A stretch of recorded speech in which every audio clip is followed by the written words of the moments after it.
Mimi mshabiki wa mnyamani. Na.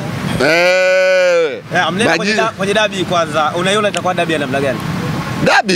Dabi kama kawaida unavyojua dabi inakuaga na moto.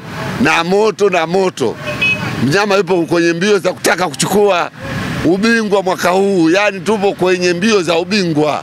Lakini Young Africans yeye anahitaji hata sare. Yeye anahitaji sare kwa sababu katangulia ana kipointi kimoja, tunasema kipointi kimoja kipo mbele.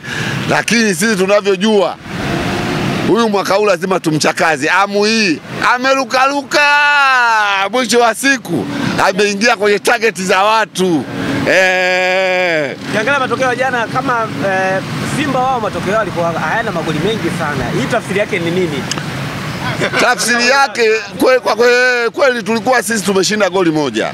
Na ukiangalia Kagera na Simba kwa mtu labda ambaye haijui, lakini sisi mara nyingi miaka 2-3 sisi yule anatukwamisha kwenye ubingwa Kagera. Umeona? Sasa ukiangalia wenzetu wale wamecheza na yule kama ni mtoto wao. Dodoma na Yanga kama mtoto wao.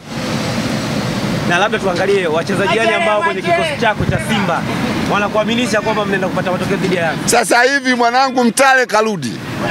Mtale ukiangalia vitu anavyovifanya ni kama tulivyomchukua. Yaani zile paka anachukuliwa na Simba Mtale ilikuwa ndo kama yani ndo hivi sasa alivyorudi.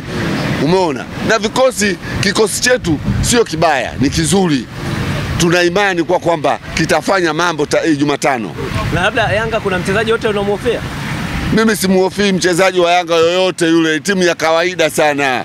Wanacheza na timu hovyo tu. Kama hivi ukiangalia mimi sihofii Yanga. Na labda mashabiki wa Yanga unawaambiaje? Kulika kwenye dabi.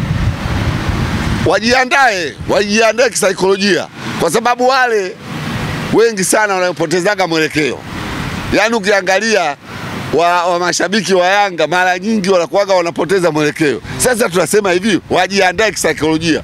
Wasiwe wanadondoka hovyo, maana wenyewe kudondoka hawakawii. Kuzimia mara 3, 4, 5 kuzimia. Hapa katikati kulikuwa kuna dabi ya Chezi, dabi ipo tarehe 25? Tarehe 25 dabi ipo. Dabi ipo tarehe 25, dabi ipo. Na kuhakikishia dabi ipo. Mambo hapa yaliyofanyika. Kwanza tunataka tusitie nini? Tusitie aibu. Paka sasa hivi mwezi wa 7 huu unakuja, yani mwezi wa 6 tarehe 25 ndio dabi. Wenzetu wameshamaliza ligi huko. Sisi tunataka hii mambo yaishe. Mpira wetu Tanzania umeshajulikana sasa hivi. Sasa inapokuwa yani mara kesho mara hivi. Kwanza hawa wenyewe ndio wameleta vizungumkutu. Mpaka leo hii tumefika hapa. Lakini natakiwa hii biashara ingeshaisha muda mrefu. Sawa. Neno kwa mashabiki wa Simba pia.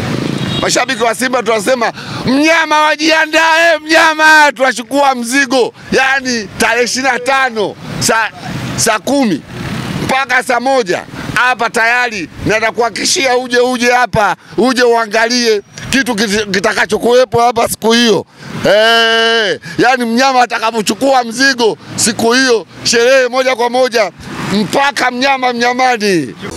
Funika Africa Investment, wauzaji wa mabati ya plain na chenga wanakuletea bidhaa ya mabati ya migongo mipana, migongo midogo, bati ya kigae, bati ya Roman tile, kofia na misumari. Pia Funika Africa Investment tunatengeneza bati ya vipimo maalum. Bati zetu zina warranty ya miaka 10 bila ya kupauka, kutoboka na kupata kutu. Usafirishaji ni bure popote Tanzania. Ofa ya misumari ni kilo 10 bure. Wasiliana nasi Funika Africa Investment kwa mawasiliano 0712659511 au 0756532410. Tunapatikana Dar es Salaam Airport Road. Instagram Funika Africa Mabati, Facebook Funika Africa Mabati, au kwa barua pepe funikaafrica@gmail.com. Ukichagua Funika Africa umechagua maisha. Funika Africa, ukijenga tunafunika.